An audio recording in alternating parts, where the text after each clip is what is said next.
and welcome back to I Can't Eat Shit podcast. I'm your host, actress, comedian Shondalia White. And yes, people, I can't eat shit, and of course the shit is annoying. Am I a doctor? No, of course not.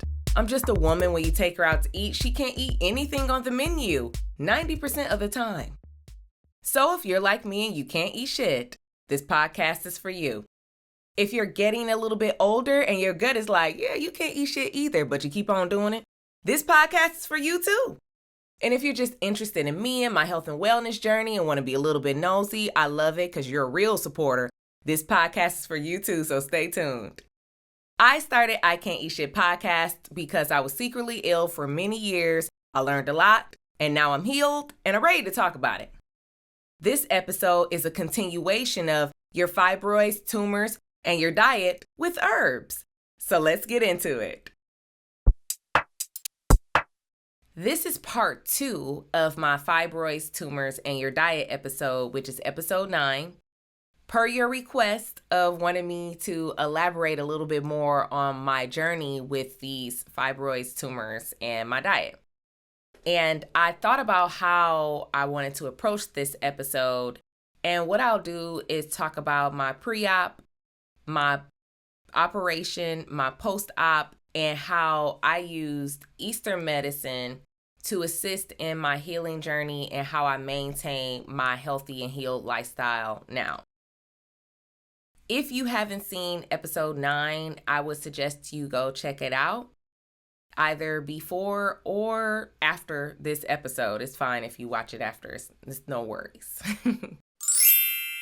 My pre-op experience was me focusing on finding the appropriate doctor that specialized in fibroids and removing them. And it was not an easy thing. If you live in Los Angeles, you know that finding a good doctor is very hard. One of the reasons for that is because a lot of the doctors here come here to get recognition. So they only care about the money and the exposure. They could care less about you as a patient. And when you do find those people, they are jam-packed and they're usually older because they've been doing it forever. They're teaching other people how to do these things. And it's just very difficult. So when I went first to find a doctor, I won't say where, but I had an appointment and they made it as if it was fine for me to have a non-invasive procedure to get rid of my fibroids. If you aren't familiar with fibroid surgeries, usually it's a myomectomy. You can check that out. Or it's a laparoscopic myomectomy. The laparoscopic myomectomy is something that's more non-invasive. And I wanted that because I'm an actor and I care about my appearance. So that was the focus. And also, I didn't want the long recovery times of just a regular surgery. So when I went in, they said that I could do that. When I went to the next appointment, all of a sudden everything changes. And now my only options are not even myomectomies. It's like, oh, you got to get a C-section or a full-blown hysterectomy. Of course, I freaked out. Like, what are you talking about? Where did that come from? You just said I could do, and it's money. They just want the easiest way to make the money. It's a very frustrating thing. And I was lucky that one of my friends actually went through the same thing with the same hospital. And she was like, you know what? Check out my doctor, get a second opinion, and he'll let you know if you can actually have a non-invasive procedure. Thankfully, her doctor did tell me that I qualified for a non-invasive procedure, and I was able to do that. So after being approved for a laparoscopic myomectomy, which is the non-invasive procedure, it pretty much is they cut little small incisions into my stomach. They use instruments to go in and they do the procedure. And they either can pull them out, depending on how small they are, through the incisions, I believe, or they will put it on a string and pull them out below as if you're giving birth to these masses. So that was the way it happened for me. It was very straightforward and it was a successful procedure. what you'll notice if you have fibroids, if you aren't sure if you have fibroids, definitely go to your OBGYN or your general prac doctor and see if you have them, so they can do an ultrasound and just check you out. But also, you'll kind of know if you have fibroids, if something is going on. And one of the things is you will look as if you're pregnant, and people will think you're pregnant and you're not. You'll have heavy periods where you're bleeding through everything. And I'm talking about none of the sanitary items will help. It's like you're fully bleeding heavy. That's a heavy bleed. And you also will have pain during your periods. It completely changes in the post-operation. Post-operation, what you can expect is your stomach will go down. You shouldn't look pregnant anymore. You won't have heavy periods anymore. Thank goodness you'll go back to normal. And you also shouldn't have that pain once you're fully healed as well. You will, however, have scar tissue internally. And I had a lot of scar tissue because I had 10 fibroids. I got rid of about 10 pounds. So everybody's body is different, but I definitely had a lot of scar tissue. And this scar tissue began to later give me issues because at the time, I didn't have the proper diet. I wasn't, of course, healed with my gut health stuff that I talk about here in the podcast. And so I was experiencing a lot at one time. There was a lot of pains going on, and I needed something that could break it up and just make my post-op experience enjoyable. So, of course, I did something about it. So I got sick of the shits, and I decided to take matters into my own hands and do something about just my body feeling so stagnant. My digestion was bad at that time. I had a lot of scar tissue, and I just needed some movement. So I went to a spa. I was checking out different spas, and little did I know, the spa that I would find specialized in a method that would change my life. And that method was Nei Tsang. That's CNT. It's a Chinese holistic massage therapy method for the abdomen that it breaks up the scar tissue and helps with your digestion. And it does a lot more than that. But that's why I went. And let me tell you, changed my life. It was insane. When I met the practitioner, they had a practitioner that comes in and does this, healer. And when I met her, the first thing she says to me is she touches my stomach and she goes, "Okay, this is what I want you to do. I need you to change the diet." She made me change my diet. She's the main reason that I got my digestion fully on track. And I'm so grateful to her. But basically what she had me doing before I get into the massage, what she had me do for breakfast was start with just fruit. And this is not sugary fruits like grapes and stuff like that.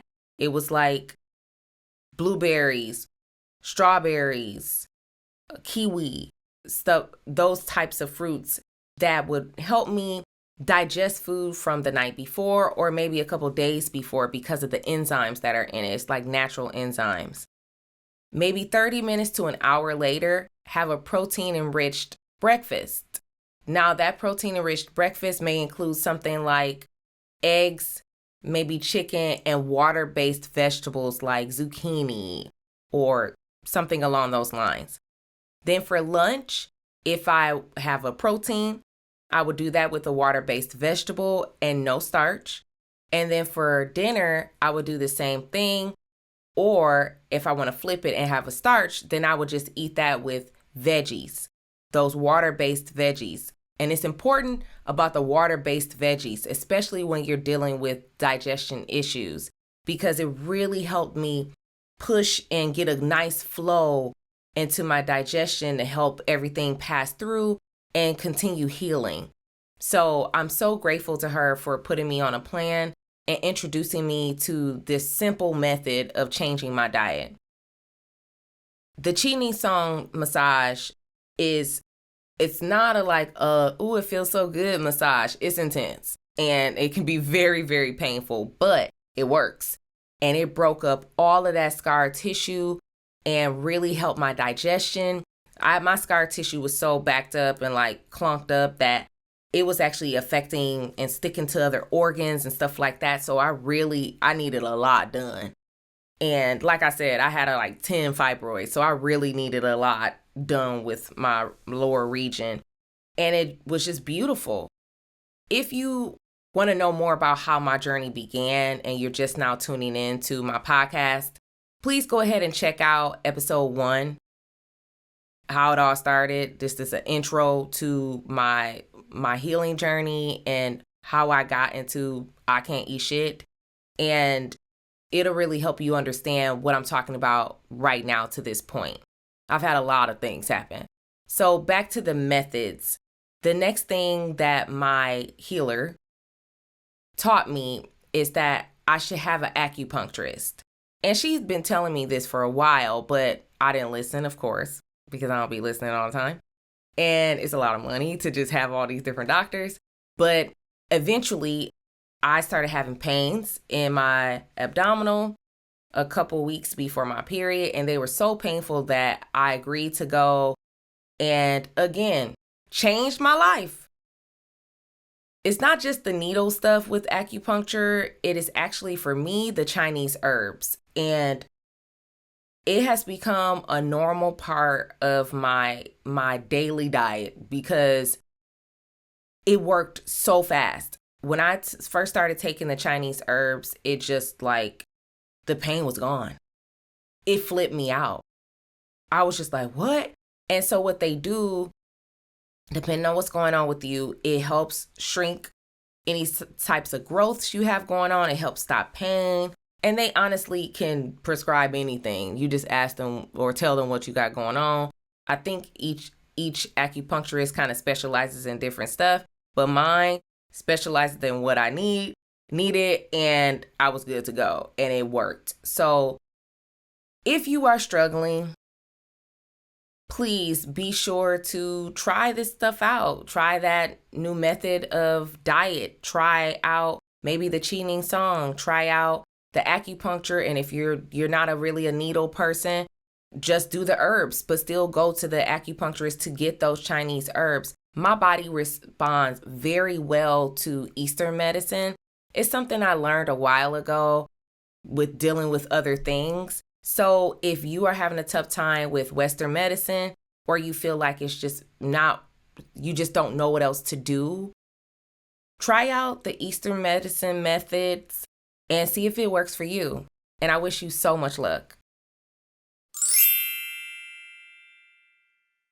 And I know what you're thinking.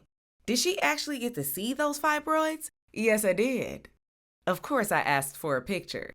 Happy Halloween. I do stuff like that. This segment is called There's Another Way to Do That, where I teach you how to modify recipes based on my restrictions. Listen, I've been craving sandwiches, and I haven't had sandwiches in a very long time because the gluten-free bakery that I used to go to, they closed down.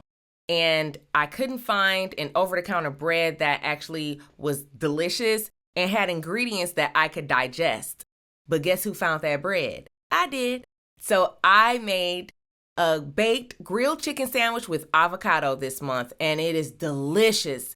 Check out the full cooking segment on YouTube or my TikTok, and I'm going to link you in the description, or it'll pop up above. And just remember, all of my recipes are gluten-free, dairy-free, but I do use a little egg occasionally. There are no harsh oils, and it's seasoned, but it's not spicy. Check it out. Let me know how you love it. I know you will. Enjoy. My hope is that my experience with fibroids, tumors, and the diet will help you as you enter your healing journey or continue on this healing journey. If you have any additional questions, feel free to ask in the comments because somebody else has them. And I'll do my best to answer them or at least guide you in the right direction. And remember, take care of your body so it can take care of you, or you're going to be dealing with a lot of shit. This has been I Can't Eat Shit Podcast. Thank you so much for watching and listening. I truly appreciate you all. If you like what you saw and or heard today, go ahead and like, share, subscribe I Can't Eat Shit Podcast on YouTube or wherever you stream your podcast. If you're watching me, you get bonus material, which is, there's another way to do that, my cooking segment, where I teach you how to modify recipes based on my restrictions. They're oh so good, so make sure you check that out in the watch playlist on YouTube. And you can also follow me on Instagram at I Can't Eat Shit Podcast or at Shondalia White. Thank you so much. I'll see you next time. I Can't Eat Shit! I Can't Eat Shit Podcast is not a replacement for a medical professional. If you need help, seek out a trained medical professional, nutritionist, or therapist to help you with your specific needs.